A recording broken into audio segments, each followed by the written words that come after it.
حد سے کود میں لانا یہ موت ہے، وجود میں لانا یہ موت ہے. اس کو پتہ ہی نہیں یہ آ رہی ہے، عقل سے آ رہی ہے.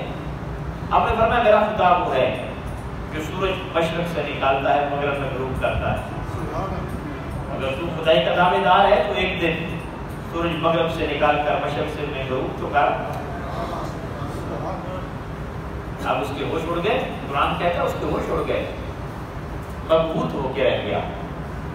یہ میں تو نہیں کر سکتا کیونکہ وہ دعوے دار تھا کہ سب کچھ میں کر سکتا ہوں، لیکن اس کو یہ نہیں پتا تھا کائنات میں ایک ہی ہستی ہے جو سب کچھ کر سکتی ہے، وہ ہے اللہ کی ذات. ان اللہ علی کل شیء قدیر. اللہ ہی ہے جو ہر چیز پر قادر ہے. وہ خود کو ہر چیز پر قادر سمجھتا تھا، لیکن جب یہ بات سامنے آئی وہ چھوڑ گئے. اور جب آدمی لاجواب ہوتا ہے تو پھر بدلہ لینے کو اتر آتا ہے. اس نے اپنی بے عزتی محسوس کی، سرد محسوس کی. وہ بادشاہ وقت بھی تھا، خدائی کا دعوے دار بھی تھا. اس نے بے عزتی محسوس کی، اور وہ بھی ایک عام نوجوان سے. اس نے کہا یہ ہمارے بتوں ہمارے خداؤں کا برا سوچتا ہے، ان کو توڑتا ہے، ان سے نفرت کرتا ہے، ہم اپنے خداؤں کی نفرت برداشت نہیں کر سکتے. اس نے کہا لہذا اس کو سزا دی جائے.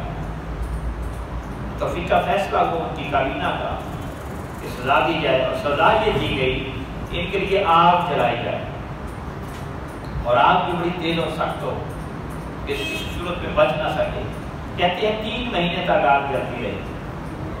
وہ اتنی سخت ہو گئی، اس کے اوپر سے فرشتہ گزرتا تھا تو وہ بھی جل کے راکھ ہو جاتا تھا، اور اس کے قریب بھی نہیں جایا جا سکتا تھا. قریب بھی نہیں جایا جا سکتا تھا. حضرت ابراہیم علیہ السلام کو جب آگ میں ڈالنے کا وقت آیا تو قریب جا کر بھی دھکا دے سکتے تھے، پاسبل نہیں تھا. تو پھر ایک مجنیب بنائی گئی، اور اس میں رکھ کر ابراہیم علیہ السلام کے ساتھ ایسا سلوک کرنا چاہا. اب ابراہیم علیہ السلام پر یہ بچپن میں بہت بڑا امتحان تھا. بھی نوجوان بہت بڑا امتحان. ایک طرف موت ہے، ایک طرف زندگی ہے. ایک طرف تباہی ہے، دوسری طرف زندگی کا سکون ہے، لطف ہے. لیکن اس وقت ہوئے زمین میں ابراہیم علیہ السلام کے علاوہ کوئی خدا کو ماننے والا نہیں. اکیلے تنہا. بعد میں پھر آپ کی شادی ہوئی اپنے چچا کے ساتھ، حضرت سارا سے، چچا کی بیٹی کے ساتھ. انہوں نے پھر اسلام قبول کیا.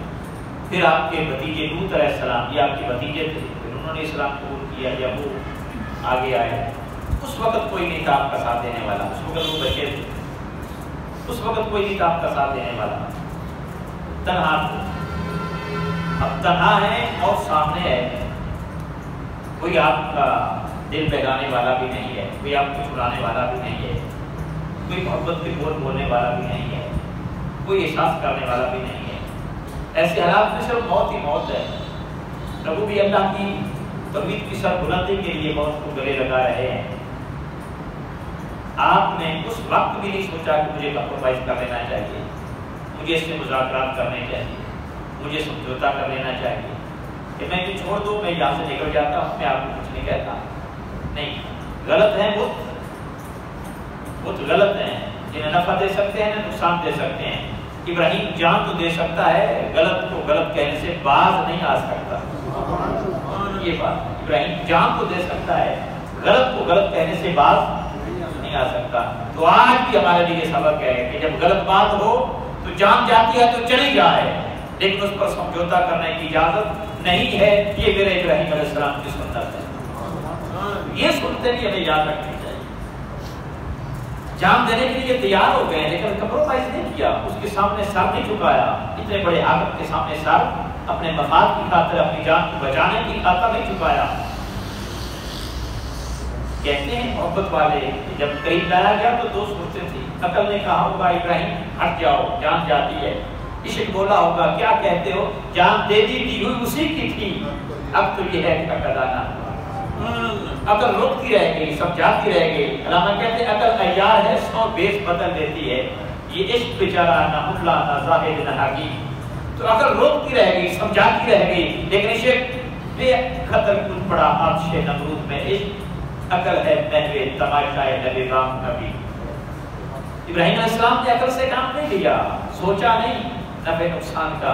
عشق سے کام لے کر اللہ کی رضا کی خاطر اور اللہ کی وحدانیت کی بلندی کی خاطر اور اللہ کی ذات کے لیے آپ نے اپنی جان قربان کرنے سے دریغ نہیں، آپ کو اندر ڈال دیا گیا۔ لیکن اب آگے کیا ہوتا ہے؟ پھر اللہ جل مجدہ نے فرمایا، بلکہ جب ڈالنے لگے تو جبرائیل آئے، انہوں نے کہا کہ آپ کو میری کوئی حاجت ہے، میں آپ کی مدد کر سکتا ہوں؟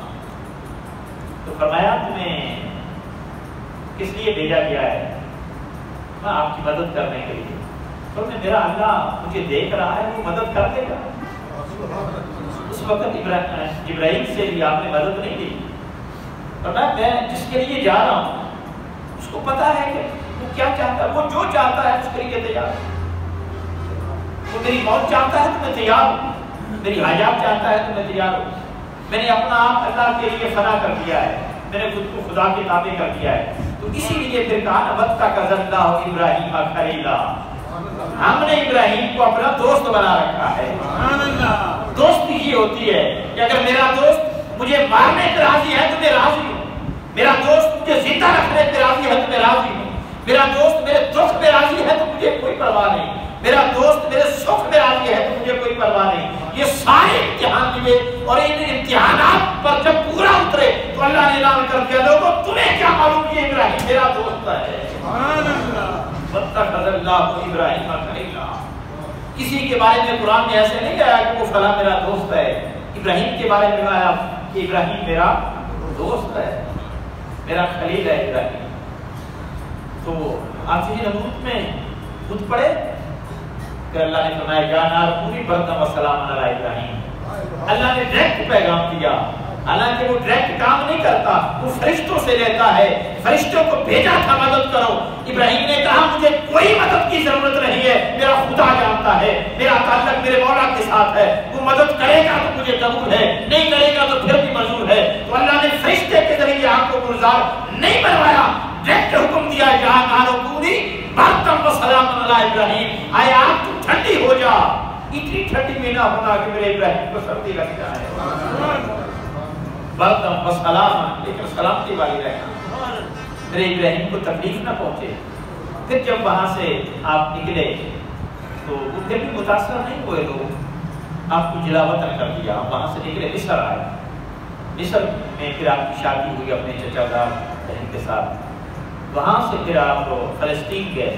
فلسطین میں ایک گورنر تھا اس وقت، اس نے وہ واقعہ ملتا ہے کہ حضرت سارہ کے ساتھ غلط کرنا چاہا، اللہ نے وہاں پہ اس کی آزمائش کی، تو پھر اس نے معافی مانگی، توبہ کی، اور حضرت ہاجرہ کو تحفہ کر دیا حضرت سارہ کو۔ تحفے میں حضرت ہاجرہ حضرت سارہ کو دی اور معذرت کی۔ تو آپ جب حضرت سارہ کو حضرت ہاجرہ کو لے کر آئیں، حضرت سارہ رضی اللہ تعالیٰ عنہا جب لے کر آئیں تو ابراہیم علیہ السلام نے کہا یہ کہاں سے؟ فرمایا کہ اس گورنر نے مجھے گفٹ کیا ہے۔ تو پھر کچھ دیر کے بعد آپ نے حضرت ابراہیم علیہ السلام کو ہدیہ کر دیا حضرت ہاجرہ کو۔ اور ایک دن حضرت ابراہیم علیہ السلام اولاد کے لیے سوچ رہے تھے کہ اولاد حضرت سارہ سے نہیں، اولاد کا سوچ رہے تھے، کیش پہ اظہار کر رہے تھے۔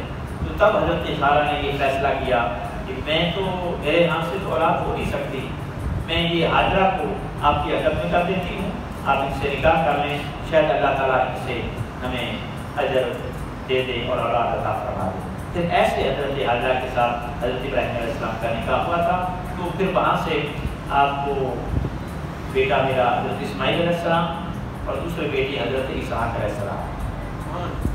جب ابراہیم علیہ السلام کو اولاد ہوئی حضرت اسماعیل علیہ السلام کی صورت میں، تو پھر وقت گزرتا رہا، اب حضرت سارہ کے ذہن میں وہ خیال آیا کہ عورتوں کے ذہن میں آتا ہے، آپ اب ابراہیم علیہ السلام کی اور حضرت ہاجرہ کی قربت کو اچھی نظر سے نہیں دیکھتی، عورتوں والا خیال آیا جو آتا ہے۔ اب اس حال میں ابراہیم علیہ السلام پریشان تھے، اب کیسے ان کو سیٹل کیا جائے۔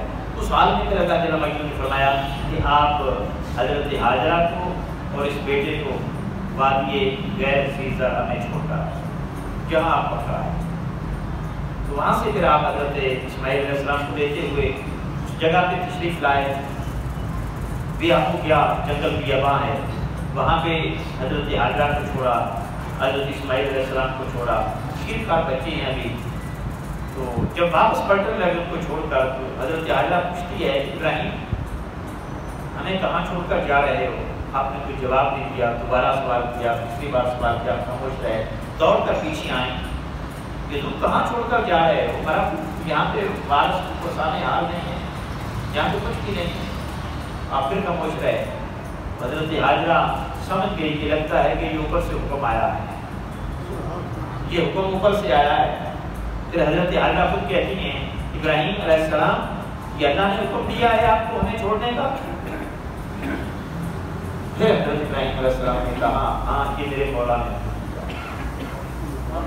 بچے کو مدتوں بعد جو ملا ہو اس کو جنگل میں چھوڑنا گوارا کیسے ہو سکتا ہے؟ اور بیوی کو جنگل کی ہوا میں چھوڑنا یہ کیسے شوہر برداشت کر سکتا ہے؟